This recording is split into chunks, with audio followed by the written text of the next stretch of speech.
Hi friends, കടുമാങ്ങയുടെ പുതിയ എപ്പിസോഡിലേക്ക് എല്ലാവർക്കും സ്വാഗതം. ഇന്ന് ഞാനിവിടെ തയ്യാറാക്കാൻ പോകുന്നത് മത്തി പീരയാണ്. മത്തിയും കൊണ്ട് എങ്ങനെ നമുക്ക് പീര വയ്ക്കണമെന്ന് നോക്കാം. ഇതൊരു 1/2 കിലോഗ്രാം മത്തി കഴുകി വൃത്തിയാക്കിയിട്ട് കുഞ്ഞിതാക്കി അരിഞ്ഞു വെച്ചതാണ്. പിന്നെ അരമുറി തേങ്ങ, ഒരു മീഡിയം ഇത്രയും വലുപ്പത്തിൽ ഇഞ്ചി എടുത്തിട്ടുണ്ട്. അത് ഞാൻ മിക്സിയിൽ അടിക്കാൻ വേണ്ടി ചെറുതാക്കി കട്ട് ചെയ്ത് വെച്ചിട്ടുള്ളൂ. പിന്നെ ഒരു 10 കാന്താരി എടുത്തിട്ടുണ്ട്, 1/4 ടീസ്പൂൺ മഞ്ഞൾപ്പൊടി, ഒരു 3 കുടംപുളിയാണ്. അത് ഞാനൊന്ന് കീറിയിട്ടതാണ്, അത് ഇത്ര എണ്ണം കാണുന്നത്. അത് കഴുകി കുതിർക്കാൻ ഇട്ടതാണ്. ഇനി നമുക്ക് ഈ അരപ്പൊന്ന് തയ്യാറാക്കിയെടുക്കാം. പീരയ്ക്ക് എപ്പോഴും പച്ചമുളകാണ് നല്ലത്.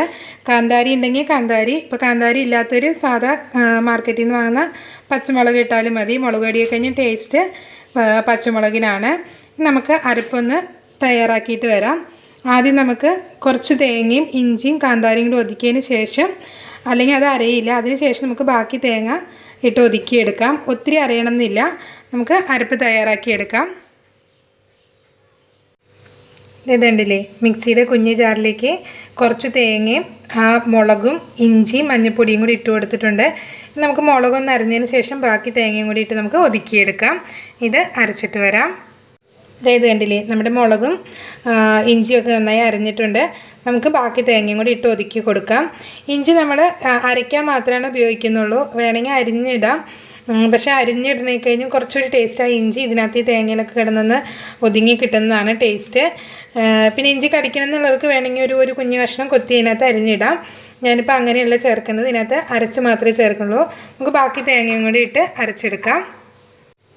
ഇതായത് കണ്ടില്ലേ, നമ്മുടെ ബാക്കി തേങ്ങയും കൂടി ഒതുക്കി എടുത്തിട്ടുണ്ട്. ആദ്യത്തെ മുളക് അരിയാൻ വേണ്ടി മാത്രമേ നമ്മൾ ഒന്ന് നന്നായിട്ട് അരയ്ക്കുന്നുള്ളൂ. പിന്നെ രണ്ടാമതൊന്ന് തേങ്ങ നമ്മൾ അവിയലിനൊക്കെ ഒതുക്കുന്ന പോലെ ഒന്ന് ഒതുക്കി എടുത്താൽ മതി. ഇനി നമുക്ക് മൺചട്ടിയിലോട്ട് അരപ്പും മീനും പുളിയും കൂടി ഇട്ട് കൊടുക്കാം. വെള്ളം നമ്മൾ കൂടുതൽ ഒഴിക്കുന്നില്ല. ഈ അരപ്പ് അരച്ച ഒരു ഇതും പിന്നെ ഈ പുളിയിലുള്ള വെള്ളവും മാത്രമേ നമ്മൾ ചേർക്കുന്നുള്ളൂ. നമുക്ക് മൺചട്ടിയിലോട്ട് ഇട്ട് കൊടുക്കാം. ഈ മൺചട്ടിയിലോട്ട് ആ മീൻ ഇട്ട് കൊടുക്കാം.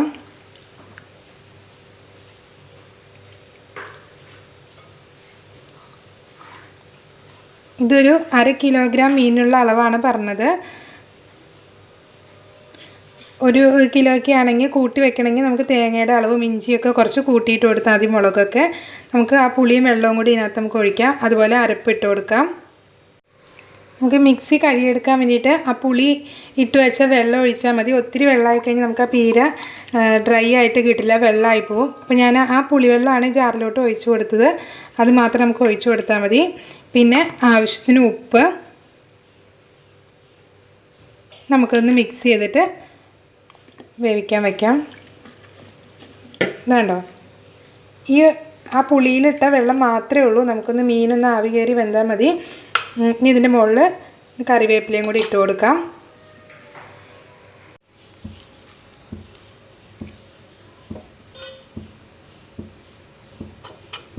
നന്നായിട്ടൊന്ന് ആവി വരാൻ വേണ്ടി നമുക്കൊന്ന് മൂടി വെച്ച് കൊടുക്കാം. ഇടയ്ക്കൊന്ന് നോക്കണം, നമ്മളധികം വെള്ളം വെച്ചിട്ടില്ല, അപ്പോൾ അതുകൊണ്ട് ഇടയ്ക്കൊന്ന് ഇളക്കി കൊടുക്കണം. ഒത്തിരി സമയമൊന്നും വേണ്ട, പെട്ടെന്ന് തന്നെ നമുക്ക് തയ്യാറാക്കി എടുക്കാം. മീൻ പറ്റിക്കുകയോ മീൻ വറുക്കുകയൊക്കെ ചെയ്യുന്നതിനെ കഴിഞ്ഞും കുറച്ചുകൂടി ടേസ്റ്റ് ഉണ്ടാവും ഈ പീര വയ്ക്കുന്നത്. മീൻ ചാറ് വയ്ക്കുന്നതിനെ കഴിഞ്ഞൊന്ന് ഇതുപോലെ ഈ പീരയായിട്ടൊന്ന് എല്ലാവരും ട്രൈ ചെയ്ത് നോക്കണം. വളരെ സിമ്പിളാണ്, ടേസ്റ്റിയുമാണ്. കണ്ടില്ലേ, നന്നായിട്ട് ആവിയൊക്കെ വരുന്നുണ്ട്, കണ്ടോ. അപ്പം മീനിൽ നിന്ന് ചെറുതായിട്ടൊന്ന് ചാറൊക്കെ ഇളകി വന്നിട്ടുണ്ട്. അപ്പോൾ ഇത് വേവാനുള്ള വെള്ളം മതിയാവും. നമുക്ക് ഇത് വറ്റിച്ചാണ് എടുക്കേണ്ടത്. പീര എന്ന് പറയുമ്പോൾ ചാറ് ഒട്ടും ഉണ്ടാവരുത്.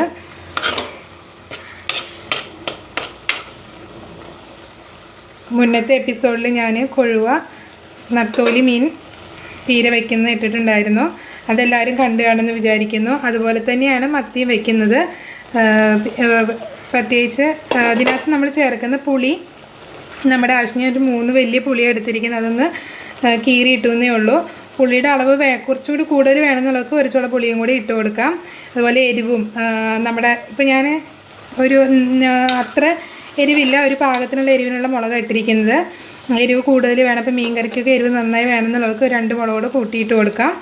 നമുക്കൊന്ന് വേവാൻ വേണ്ടി വെയിറ്റ് ചെയ്യാം. നമുക്ക് മീനായൊന്ന് നോക്കാം. ആഹോ, നല്ല മണമൊക്കെ വരുന്നുണ്ട്. കാന്താരി മുളകിനകത്ത് വേവുന്ന ഒരു നല്ലൊരു മണം വരുന്നുണ്ട്. എന്താ നന്നായി പറ്റി, ചാറൊന്നുമില്ല, അധികം നല്ല ചാറില്ല. നമ്മുടെ ടേസ്റ്റിയായ മീൻ പീര റെഡി ആയിട്ടുണ്ട്. എല്ലാവരും ഒന്ന് ട്രൈ ചെയ്ത് നോക്കണം. ഇത് നമ്മുടെ ടേസ്റ്റിയും സിമ്പിളുമായ മത്തി പീര റെഡി ആയിട്ടുണ്ട്. എല്ലാവരും ഒന്ന് ഈ രീതിയിൽ ട്രൈ ചെയ്ത് നോക്കണം. കാന്താരി മുളക് ഉണ്ടാക്കുകയാണെങ്കിൽ കുറച്ചുകൂടി ടേസ്റ്റി ആയിരിക്കും. മുളക് പൊടി ഉപയോഗിക്കേണ്ട. മുളക് പൊടിക്ക് പകരം സാധാ മുളക്, പച്ചമുളക് ആയാലും കുഴപ്പമില്ല. മുളക് പൊടിയൊക്കെ കഴിഞ്ഞും ടേസ്റ്റ് പച്ചമുളകിനായിരിക്കും. പിന്നെ എന്താ പറയുക, മീൻ പറ്റിച്ച് കറി ഇഷ്ടമില്ലാത്തവർക്ക്, ഇപ്പോൾ തേങ്ങാക്കറി ഇഷ്ടമുള്ളവർക്കാണെങ്കിലും ഇങ്ങനെ ഇതുപോലെ ഒന്ന് പീര ഒന്ന് വെച്ച് നോക്കണം. വളരെ ടേസ്റ്റിയാണ്. എൻ്റെ ഈ ചാനൽ ആദ്യമായിട്ടാണ് കാണുന്നതെങ്കിൽ സബ്സ്ക്രൈബ് ചെയ്യാൻ മറക്കരുത്. സബ്സ്ക്രൈബ് ചെയ്യുന്നതിൻ്റെ ഒപ്പം തന്നെ അടുത്തുള്ള ബെൽ ബട്ടണിലും കൂടി ക്ലിക്ക് ചെയ്യണം. അപ്പോഴാണ് ഞാൻ അടുത്തടുത്ത വീഡിയോസ് ഇടുമ്പോൾ നിങ്ങൾക്ക് നോട്ടിഫിക്കേഷൻസ് വരികയുള്ളൂ. എൻ്റെ ഈ ചാനൽ സബ്സ്ക്രൈബ് ചെയ്യാൻ മറക്കരുത്. അടുത്ത ദിവസം നമുക്ക് മറ്റൊരു ഡിഷുമായി വീണ്ടും കാണാം. ബൈ.